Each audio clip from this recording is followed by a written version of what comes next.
Topic है kidney stone. ठीक है, तो अब हम देखेंगे ये एक्चुअली ये किडनी डिसऑर्डर है। ठीक है, तो सबसे पहले इसकी डेफिनेशंस करते हैं। व्हेन यूरिन बिकम कंसंट्रेटेड, जब पेशाब बहुत गाढ़ा हो जाता है। Then crystal of many salts, फिर कुछ सॉल्ट्स के क्रिस्टल्स बन जाते हैं, यानी दाने बन जाते हैं। ठीक है, like calcium oxalate, calcium and ammonium phosphate and uric acid. बच्चों ये 3 डिफरेंट सॉल्ट्स हैं। ठीक है, इनके दाने बन जाते हैं, क्रिस्टल बन जाते हैं। Such crystal can not pass through and deposit in the form of hard crystal. ये पेशाब के जरिए बाहर नहीं निकल सकते, बल्कि ये किडनी के अंदर ही खड़े रहते हैं और ये सख्त कलमे बन जाते हैं, सख्त दाने बन जाते हैं गंदम की तरह के। ठीक है, इसे कहते हैं kidney stone. Stone are present in kidney, ureter and bladder. Stone 3 जगह पे मौजूद हो सकती है, किडनी में हो सकती है, यूरेटर में हो सकती है और ब्लैडर में भी हो सकती है। तो उसके बाद डियर स्टूडेंट इसके काजेस की बात करते हैं कि किडनी स्टोन होता क्यों है। ठीक है, इसकी वजह क्या है, इसकी सबब क्या है। एज है, यानी कि उम्र का ज्यादा हो जाना, बुढ़ापा। इसके अलावा डाइट, ईटिंग ग्रीन वेजिटेबल, यानी कि सब्जियां खाने से हो सकती है। सॉल्ट्स, नमकियात वगैरह खाने से भी हो सकती है। Vitamin like C and D, vitamin C और विटामिन डी खाने से भी किडनी स्टोन हो सकती है। इसके अलावा इन्फेक्शन इन यूरिनरी सिस्टम, अगर यूरिनरी सिस्टम में कोई जख्म वगैरह हो जाते हैं तो उस वजह से भी किडनी स्टोन हो जाती है।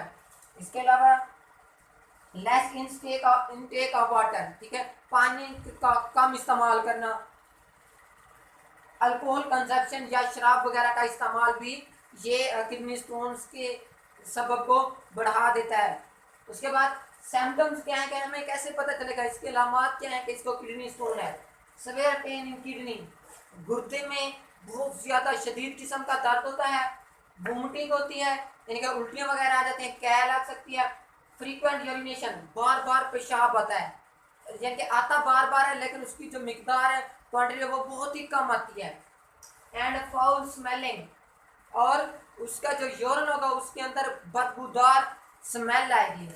विद ब्लड एंड पस, और यूरिन में खून भी आएगा और यूरिन में पीप वगैरह भी निकलेगी। उसके बाद डियर स्टूडेंट्स इसका ट्रीटमेंट क्या है किडनी स्टोन का। डियर स्टूडेंट इसके 3 ट्रीटमेंट हैं। ड्रिंकिंग प्लेंटी ऑफ वाटर, बहुत ज़्यादा मिकदार में पानी पीना। उसके बाद सर्जरी, ऑपरेशन करवाना। और उसके बाद लिथोट्रिप्सी है, यानी शोहों के जरिए इलाज करवाना। तो dear students drinking plenty of water removes 90% stone, यानी कि अगर आप बहुत ज़्यादा मिकदार में पानी पिएंगे तो आपकी बॉडी में से 100 में से 90% जो स्टोन है वो निकल जाती है। इसके अलावा सर्जरी है, infected area open and stone are removed, यानी कि पहले एक्सरे के जरिए या दूसरी शोहों के जरिए चेक किया जाता है, या अल्ट्रासाउंड रेज के जरिए चेक किया जाता है कि स्टोन किस जगह पे मौजूद है। जिस जगह पे स्टोन मौजूद है उधर ऑपरेशन करके, सर्जरी करके उधर से स्टोन को रिमूव कर दिया जाता है। इसके अलावा डियर स्टूडेंट्स एक और न्यू मेथड है लिथोट्रिप्सी। डियर स्टूडेंट्स लिथोट्रिप्सी में कोई ऑपरेशन या सर्जरी नहीं की जाती, बल्कि जिस्म के ऊपर से अल्ट्रासोनिक रेज के जरिए पता लगाया जाता है कि स्टोन किस जगह पे है। तो उस जगह पे मुनासिब या नॉर्मल वैल्यू में रेज डाली जाती हैं, चाहे वो एक्स रेज हो, गैमा रेज हो या बीटा रेज हो। तो वो रेज जब स्टोन में से गुजरेगी तो स्टोन को तोड़कर रेत की शक्ल इख्तियार कर लेगी। जब रेत की शक्ल बन जाएगी तो वो पेशाब के जरिए निकल जाएगी। In this method non electrical shock waves are bombarded, जिनके नॉन इलेक्ट्रिकल शॉक वेव्स होंगी ऑन द स्टोन। अच्छा, स्टोन बिकम सैंड लाइक, और जो स्टोन होगी वो रेत की शक्ल इख्तियार कर लेगी। एंड रिमूव थ्रू यूरिन, और पेशाब के जरिए वो बाहर निकल जाएगी। इसके अलावा डियर स्टूडेंट्स प्रिकॉशंस, ये वैसे बुक में लिखा हुआ नहीं है लेकिन मैं अपनी तरफ से आपको बता रहा हूँ। तो अगर किसी शख्स को किडनी स्टोन हो गया है तो वो इन चीज़ों की परहेज करे, यानी परहेज इलाज से बेहतर है। तो अब नॉट ईट ग्रीन वेजिटेबल, यानी सब्ज पत्तों वाली सब्जियां ना खाए। इसके अलावा अल्कोहल कंजप्शन को भी इस्तेमाल ना करें, अल्कोहल भी ना पिए। इसके अलावा vitamin like C and D वो भी ना खाए। ठीक है, सी एंड डी विटामिन, ठीक है। इसके अलावा ड्रिंकिंग प्लेंटी ऑफ वाटर, और बहुत ज़्यादा मिकदार में वो पानी पिए तो इस जगह इस तरह से वो स्टोन उसके बॉडी के अंदर मौजूद नहीं रहेंगे और ना ही वो बनेगी। एक तरफ तो बन गई, लेकिन अगेन बार बार वो स्टोन्स नहीं बनेंगे अगर आप इस तरह एहतियात करेंगे, प्रिकॉशंस करेंगे।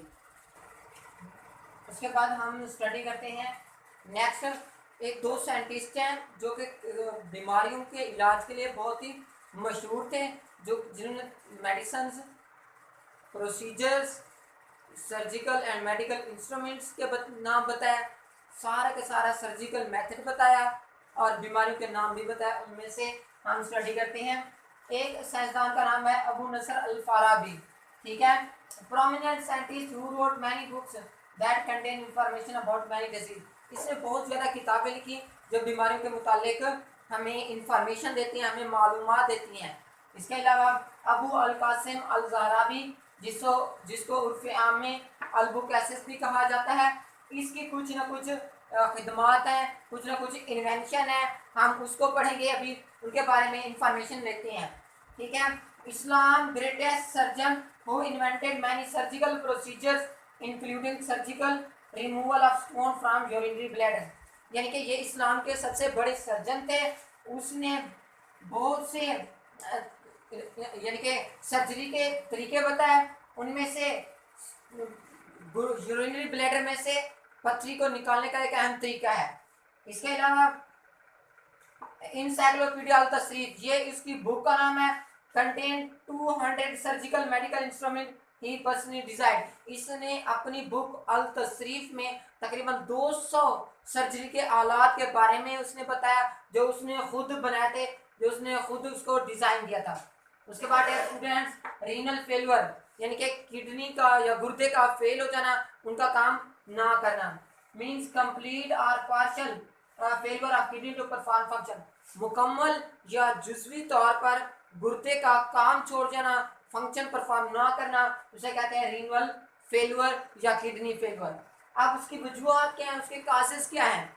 उनमें डायबिटीज मिलाइटस, शुगर की बीमारी है, हाइपरटेंशन, बहुत ज़्यादा टेंशन ले जाना। उसके बाद sudden interruption of blood supply to kidney, यानी कि गुर्दे को अचानक ब्लड की सप्लाई का रुक जाना, स्टॉप हो जाना। ड्रग ओवरडोजेस या अद्वियात या मेडिसिन का ज़्यादा इस्तेमाल भी इस गुर्दे के फेल की वजह बनता है। इसके अलावा गुर्दे के फेल की किडनी फेलियर्स की अलामात क्या हैं? Urea and waste in blood, blood के अंदर फालतू मादे मौजूद होती हैं, किडनी उसको रिमूव नहीं कर सकती और यूरिया भी मौजूद होता है। इसके अलावा वोमिटिंग, उसको उल्टियाँ आती रहती हैं। इसके अलावा नौजिया, मतली आती है। वेट लॉस, उसका वजन कम होना शुरू हो जाता है। इसके अलावा फ्रीक्वेंट यूरिनेशन, बार बार पेशाब आता है। इसके अलावा ब्लड इन यूरिन, ठीक है, पेशाब में खून आता है। इसके अलावा swelling of legs, feet, face, यानी कि उसके टांगों का, उसके पाँव का और उसके चेहरे में सूजिश हो जाती है, सूज जाती हैं। इसके अलावा शॉर्टनेस ऑफ ब्रीथ, यानी कि उसका जो सांस है वो रुक जाता है या सांस में तंगी हो सकती है। इसके अलावा इसकी ट्रीटमेंट, डियर स्टूडेंट्स, इसकी ट्रीटमेंट दो तरीकों से की जाती है, एक डायलिसिस है और दूसरा किडनी ट्रांसप्लांट है। ये हम नेक्स्ट